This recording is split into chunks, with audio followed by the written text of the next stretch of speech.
Bonjour tout le monde, alors aujourd'hui je vais vous parler d'un GPS Navman sous Windows CE.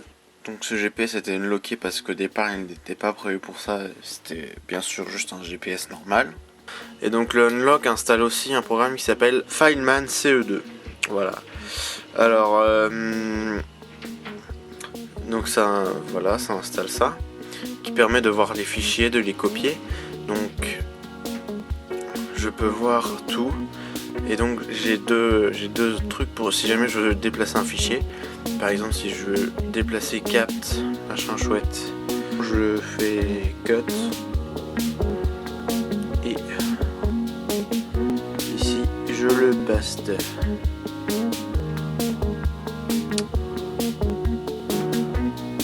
Donc il y a un disque dur sur ce truc. Donc tout ce que vous voyez là, au fait, c'est dans la RAM. Il n'y a que Disk on Chip et Storage Card qui sont vraiment matériels, qui ne sont pas sur une mémoire volatile. Donc à chaque fois il y a ceci qui se crée. Il y a aussi Windows d'ailleurs au passage qui lui est dans un NAND, dans le NAND du GPS, donc Disk on Chip. C'est le disque dur de ce truc parce que c'est un GPS très haut de gamme de 2005 avec disque dur 4 Go, appareil photo, puce Searstar 3, antenne qui se déplie bien sûr, une épaisseur à couper le souffle. C'était super fin pour l'époque comparé avec un iPhone. Ouais. Encore il y a une housse dessus. Ça fait un peu moins de la moitié d'un iPhone. Donc sur Disk on Chip, il y a un dossier unlock qui se crée où vous mettez vos trucs desktop là, donc tout ça c'est ce que j'ai mis sur le bureau. TRE c'est l'éditeur du registre, donc c'est comme Windows, vu que c'est Windows. Vous pouvez tout modifier. Donc ce que j'ai mis sur ma carte mémoire,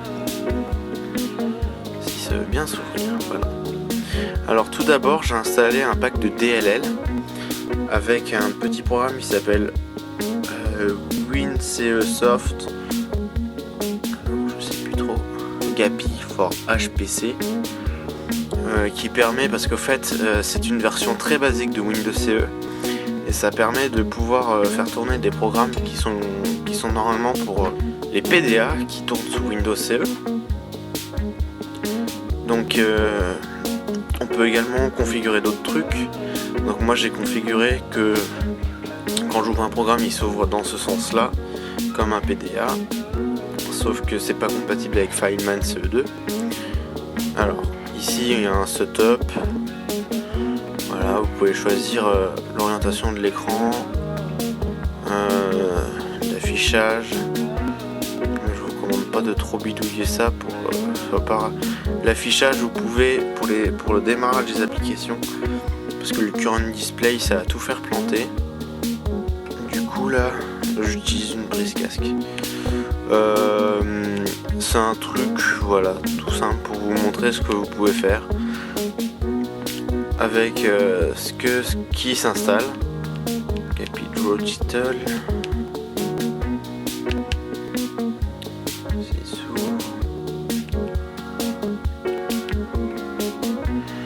Voilà. Donc ça c'est pour vous montrer ce qu'on peut faire. On peut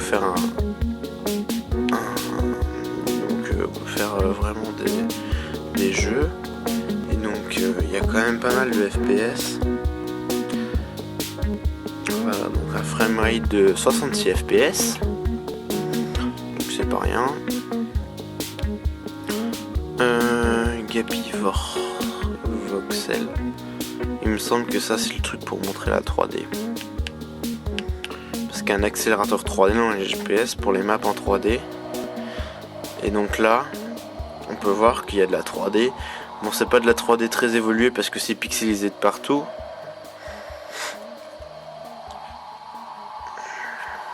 Mais il y a quand même moyen de faire quelque chose.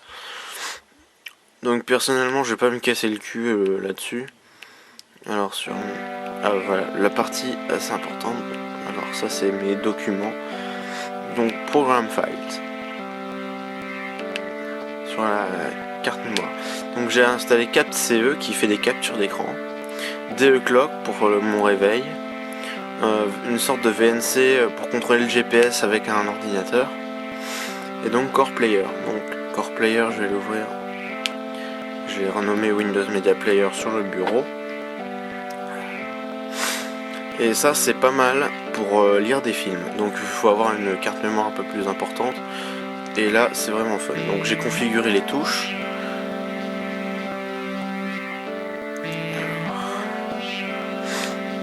Alors ici par exemple, si je veux écouter du Pendulum, je prends du Pendulum, donc immersion, donc là je choisis tout, donc ok. Alors c'est moi qui ai choisi que ça fasse une rotation. Alors j'ai réglé que ici ça monte le son. Donc on peut choisir ça dans Hotkeys. Donc assigner, on choisit ce qu'on veut assigner et ensuite on appuie sur le bouton. Alors View, orientation, normal.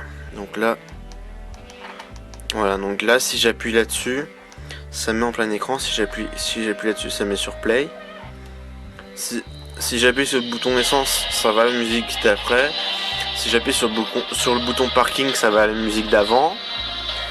Si j'appuie ici sur le bouton du volume, c'est censé me mettre en mute, mais ça marche pas, ça recommence la musique. Donc là je peux monter le son en montant la petite molette, baisser le son en baissant la petite molette. Donc mettre en plein écran. Donc il y a un truc, c'est que en fait ça met la musique en cache dans la RAM, et donc les 5 premières secondes sont saccadées. Et hop, là ça saccade un peu, mais on l'entend pas vraiment. Là on l'entend. Voilà, c'est vraiment les 5 premières secondes. Alors j'ai configuré que si j'appuie là-dessus, ça ouvre l'explorateur de fichiers. Donc vous pouvez aussi lire des vidéos en tous les formats, enfin presque tous les formats. Donc c'est pareil, ça met un petit temps à booter. Donc j'ai mis la petite vidéo de OS X, voilà. Donc au début ça déconne, et là à partir de là c'est fluide. Donc il y a du son quand même.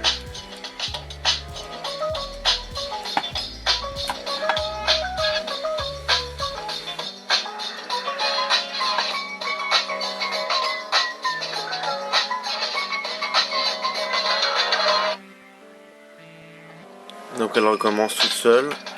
Alors il y a un truc, c'est qu'il y a une prise casse 2,5, et donc j'ai acheté des écouteurs 2,5. Et donc là je vais mettre un des écouteurs sur le micro de la caméra. Voilà, donc vous pouvez peut-être entendre. Donc ça vous fait lecteur MP3 Kaira énorme, mais avec un disque dur de 4 Go. Donc ça lit des vidéos, donc j'ai pas encore essayé des films, faudrait que j'essaye. Et ça lit en boucle. Alors, navmanunlocked.wikispace.com. Donc ils expliquent qu'on peut installer les applications TomTom à la place, ou iGo, Genius Driver, donc il y a tout là dans GPS Applications. Ici là, donc Automapa, Destinator, Genius Driver, iGo 8, MacGuider, Drive, Medion, Gopal, Cat, Miomap 2008, MioMove Spirit, Miomap, bref, Navigon. D'ailleurs Navigon je vais l'installer parce que je le connais très bien. Donc ils expliquent que là on peut donc il y a un petit guide qui est bien foutu, donc il s'explique comment faire pour installer Navigon sur votre GPS. Navman Install Program, voilà. Alors là ils expliquent que vous pouvez télécharger des packs de DLL pour faire de la lecture, de l'édition MP3, etc. Donc il y a un forum d'applications qui vous explique quelles applications sont compatibles, qu'est-ce qu'il faut comme DLL pour les faire fonctionner. Donc vous pouvez transformer votre GPS en vrai PDA, juste pour vous montrer comment fonctionne l'unlock. Donc ils expliquent comment faire pour les Navman F10, F15, F25, S-Series, C-Series, Mio Move Series. Et ils expliquent pour les Navman ICN et N-Series. Donc moi j'ai un Navman ICN 750, c'est marqué juste en dessous. Voilà, donc ICN 750, c'est bien marqué en dessous. Au pire, si jamais vous êtes pas sûr, ça doit être marqué ici. Voilà, Navman ICN 750. Donc ils disent qu'il faut bien prendre le bon unlock, le bon appareil. Donc ils vous expliquent qu'il faut installer Active5. Et voilà, donc c'est vraiment tout simple. Donc voilà, si vous posez toujours des questions sur votre unlock, et ben je peux vous y répondre. N'hésitez pas à faire un petit tour sur le site Navman Unlock. Bon, voilà, c'était le unlock des GPS.